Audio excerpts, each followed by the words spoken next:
Will you please convey to the President this message and my sincere thanks for the honor he has bestowed on me by sending me this gracious invitation. Signed, William Waterman Sherman.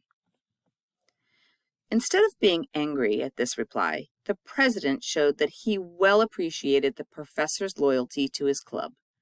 He had his secretary send the following unprecedented wire to Professor Sherman. Dear Sir, the President understands exactly how you feel. However, in view of the fact that the world is waiting impatiently to hear your story, he has instructed me to place the presidential train at your disposal with instructions to clear the lines between New York and San Francisco so that you may get there with all possible speed. He has been informed that you are resting up after your unfortunate crash in the Atlantic Ocean and do not feel quite well enough to travel at present.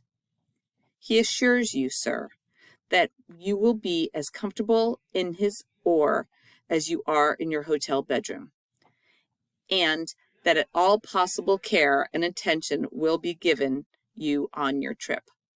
If this is convenient, and he believes it surely is, an ambulance will pick you up this evening at 8 o'clock to carry you in comfort to the train. Please do not bother to convey your thanks to the President.